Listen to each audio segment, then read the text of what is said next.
Hey, welcome back, y'all. So,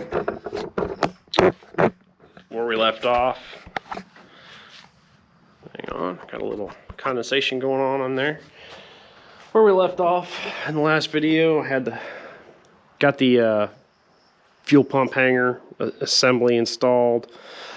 Since then, I've blown out I removed the fuel level sender and blew out the rest of the tank. It's been sitting for a day or two. So today, I'm gonna get everything assembled back on the fuel tank, starting with the fuel level sender. Get the filler neck and the evap gaskets put back on, get the fuel lines hooked up to the fuel pump hanger. Then I gotta get the tank over there, see where I need to clip that harness. I'm going to clip it pretty close to the connector, splice in some 10 gauge with a connector to the wiring that comes through the firewall to get it mounted. So, getting started, let's just go ahead and set y'all down right here. Yes, I know my shop is filthy. I've been super busy lately with work and everything.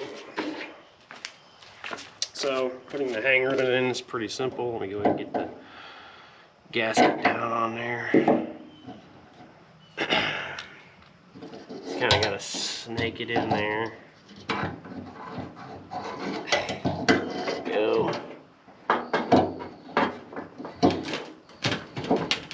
See, I think I did that backwards. I think I did. Just gotta. You gotta also remember that the connector is already set up, and I did not pay attention to that.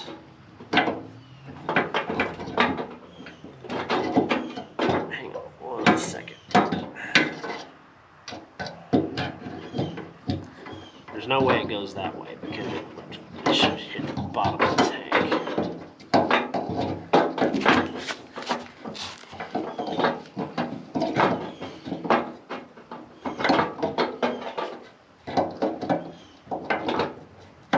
This might be another case of this is just a little bit bigger than the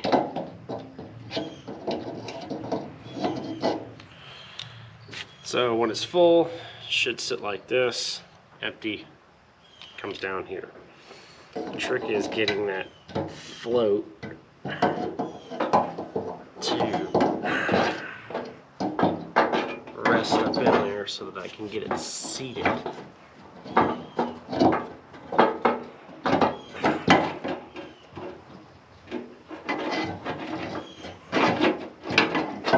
Also these two little tangs right here.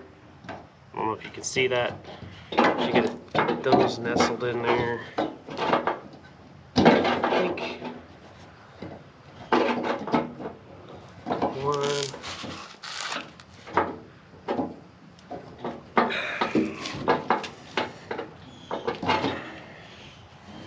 No, I think I need to pull it out again. So this is how I'm running the, okay, so I think what it is these two tangs are bent out a little bit, and I need to press them in just a little because they're snagging on they're not wanting to go into the notches on the neck of the fuel tank.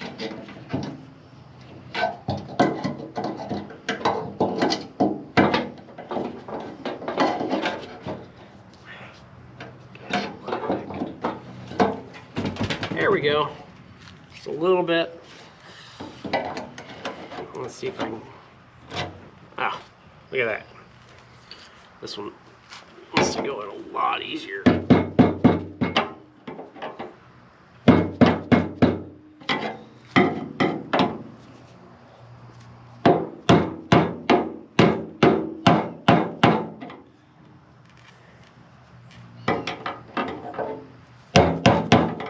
Okay, that's in. Go ahead and connect this joker that one's in. Now, what I'm talking about, pull some of this back, is I'm going to clip these short once I get back over there. I may have to get more 10 gauge wire before I do this, but that'll go there. But set y'all right there.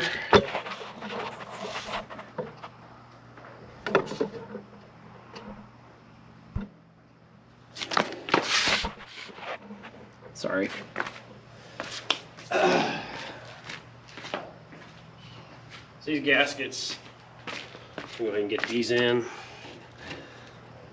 They just press in, but I'm going to do myself a little solid. Spray a little WD on them just to make them slide in a little easier.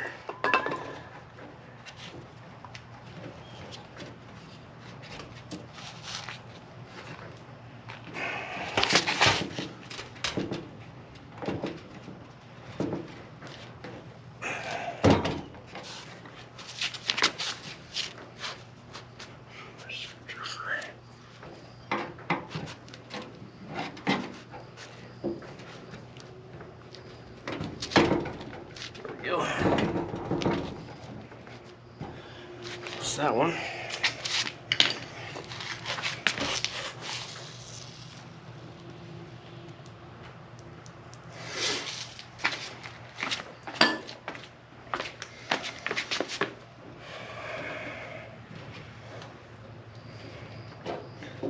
This one's so big, it's a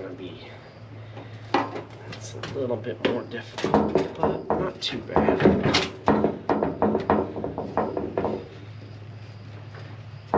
Almost can bend it. The lip of it's so big you can almost bend it with your hand.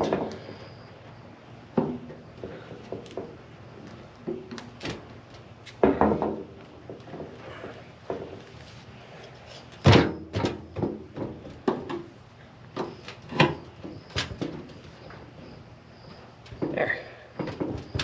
Easy peasy. Okay. Next, lines on, and I'm actually going to do that clip.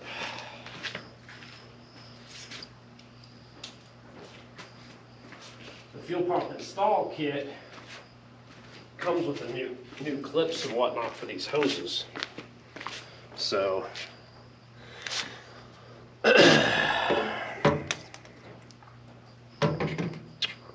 which way it went. There we go.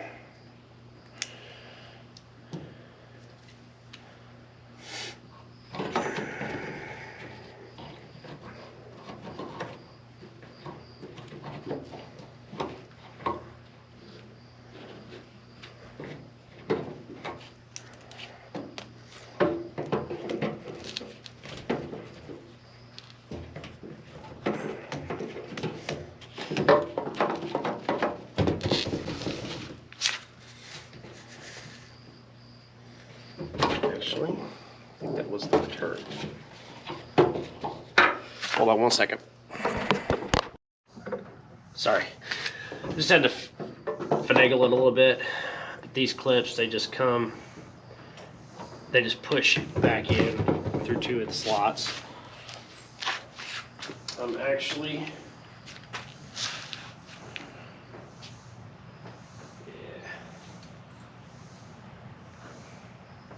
these look okay.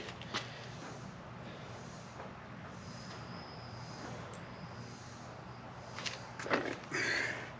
This one has just squeeze clamps. There. So those are ready to go. That pretty much means that the tank, I'm ready to take the tank over to the car and start working on the wiring to get it finished, to get it mounted up. So let me go get all that situated and I'll be back.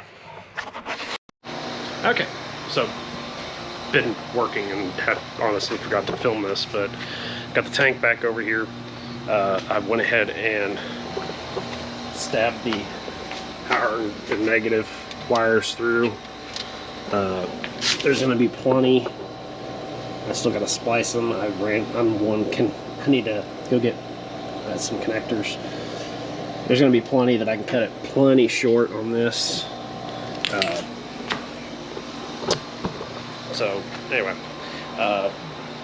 real quick, I'm gonna show you how to test, so I know before I get the tank up in there that the pump's actually working. Go ahead and just throw the battery on. I've got the diagnostic connector bypassed. That worked that for paper clip. Turn the key on. And all I gotta do now is touch the ports. You can hear it. So the pump is working, at least for now. I'll test it again once I get the connectors on, I get the wiring all hooked up. I'll test it one more time before bringing the tank back up. But next, I'm going to go ahead and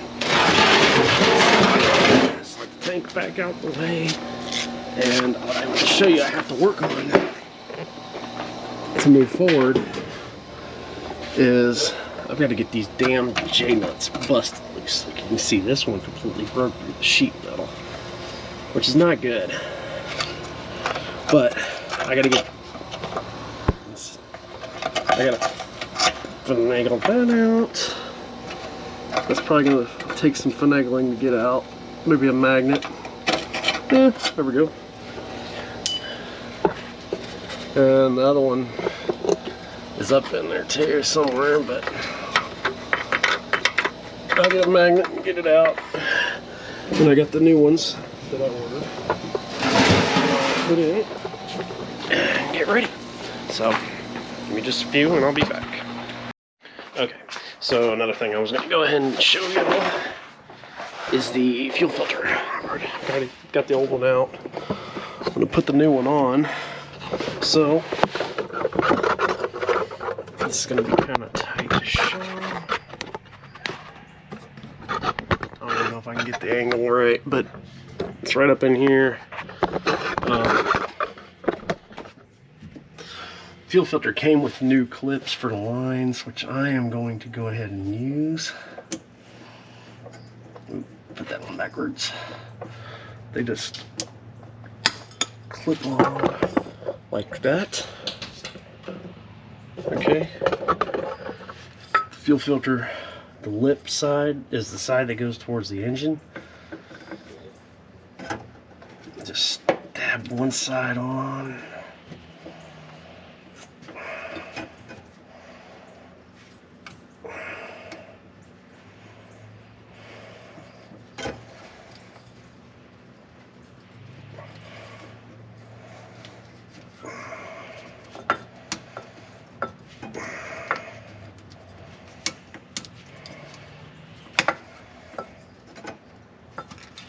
It's kind of tight.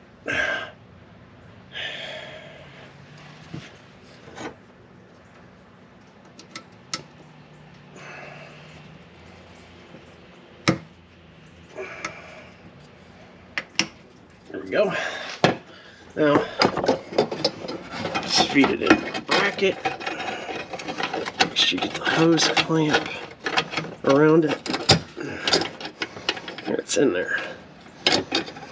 Now, I'm going to go ahead and tighten it. It's a 5/16, or you could probably use the equivalent metric, which I think is 8. Don't quote me on that.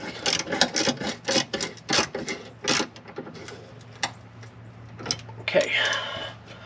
Now,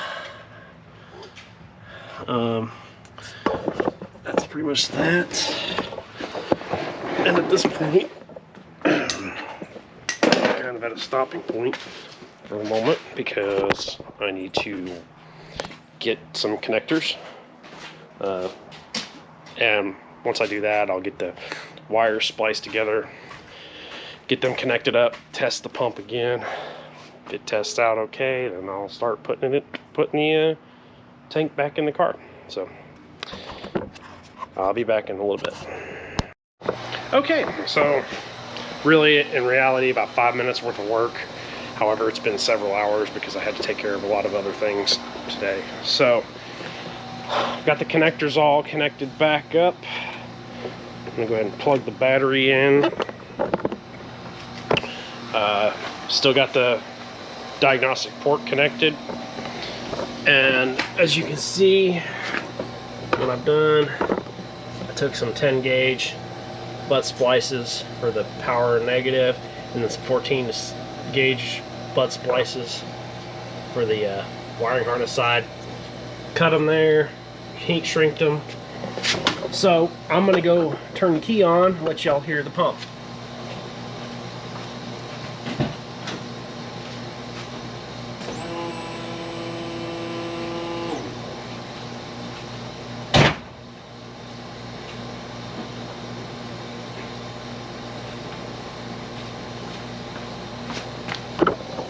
Alright, so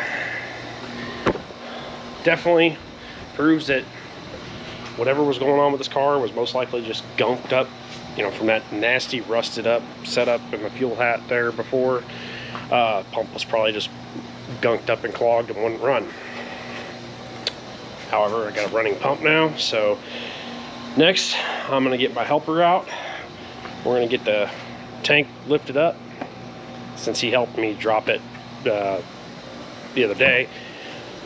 He's going to help me put it back on here, and then once I get it up in here, I'll go over again what all I had to put back on, and we'll get some gas in her, check it, see if it leaks anywhere, and might have a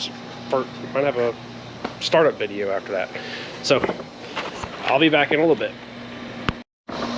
Okay, so tank's back up in there. The fuel filler neck was a real pain. I would recommend lubricating the heck out of that thing to get it through the gasket.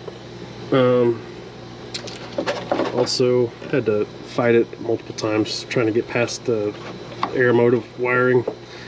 I basically ended up having to hold my helper jacked, hold the wiring over because it kept wanting to naturally go this way. That might just be because of where I cut it. What's left? So go ahead and get these out of the way. See these connectors. I can't do it. Oh, it keeps wanting to pop off. Okay. Just take it all the way out. I don't think I can do this one-handed. Maybe. Okay. It came with new connectors, but these seem okay, so I'm just gonna rock with them. There.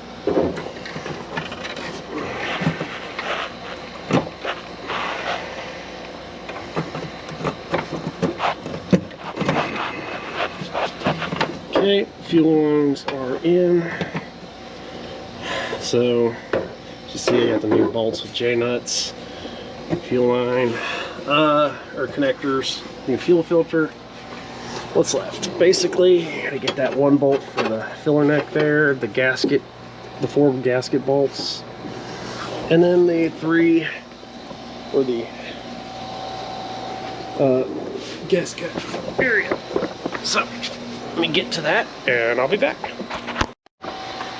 Alright, so, got everything all bolted up.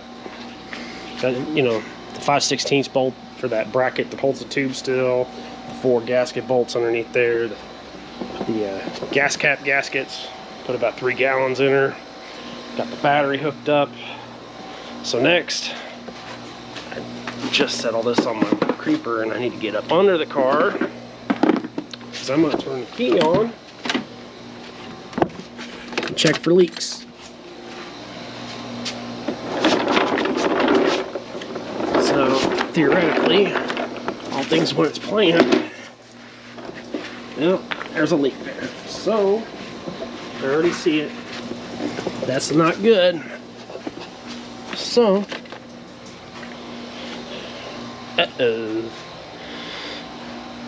I'm gonna go look at this and I'll be back. Okay, so the return line, the rubber hose that goes between the filter and the, or between the steel line and the fuel hat was leaking. So I put a hose clamp on both sides and it stopped the leak. So we get it bolted back up and get this thing started. Alright, it's time to see if it's going to start.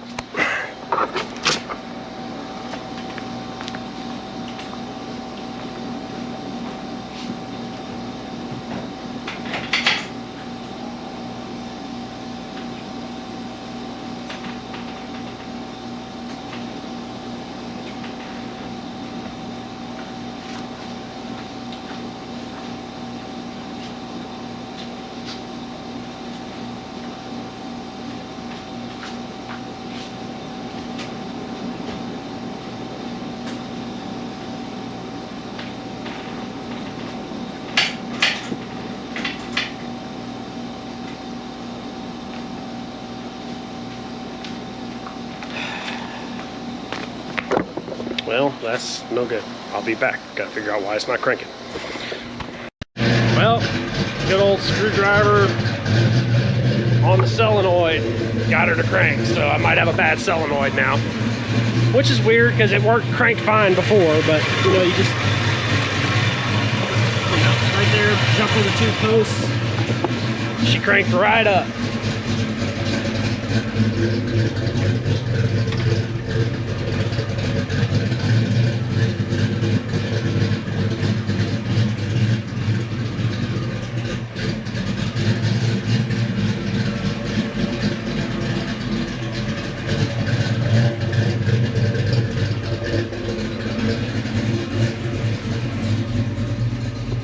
Yeah. She's idling about 750, 800, something like that. I don't know. Definitely can. Probably gonna let it run for a few minutes just now, and I'll be back. Okay, so that's gonna be a wrap for this video. It's probably been long enough, but moral of the story, as you can see, staying here. Ran it for a few minutes, and what I discovered was there is a fuel leak also up front, where someone had taken the intermediate fuel rail or fuel line that goes from the fuel rail down and it ends up hitting, attaching to the fuel rail or fuel line that goes to the back of the car. For the return side, someone had taken off the connector and just clamped on the plastic rubber hose to it, and it had ripped and it was spraying out. So I'm gonna have to replace that intermediate fuel line. I might be able to get a flaring tool and flare it, but I'm still gonna have to get that new hose because it's cracked and whatnot. So I'm gonna have to source those things before I can run it any further. But that's why you know, test things and check for leaks. It's also why I didn't really spend any more money than I had to on the car until I could identify the issues that I knew would come up, because that's the game when you buy older cars. So, you heard it in the video, runs, does run pretty, got a good lope to it. thanks to the E-cam, I guess. It might be missing too, who knows. I'll get to figuring all that out at some point. But, yeah, fuel pump. It was the fuel pump as to why it wasn't running. I could have gone cheaper, but I decided to go ahead and get that aeromotive pump and do it right the first time. And that's how I probably will continue to do that with this car. Is if I have a chance to upgrade something, I probably will go ahead and upgrade it. You know, buy once, cry once type thing. Anyway, yeah, so it ran. I just need to fix the leaks and move on to the next thing we find, which I still have lots of stuff to put on this car, mostly involving the front end here. I will also, you know, obviously I got to get the bumper reattached, but, you know, stuff with the front of the engine. So we'll get that going at some point in the near future. I've got to go out of town for work, so, you know, it is what it is. But it'll give me time to get the fuel line situation figured out, how to, you know, make that work. And so, and then that's in a nutshell. The car runs. So until next time, I'll be back.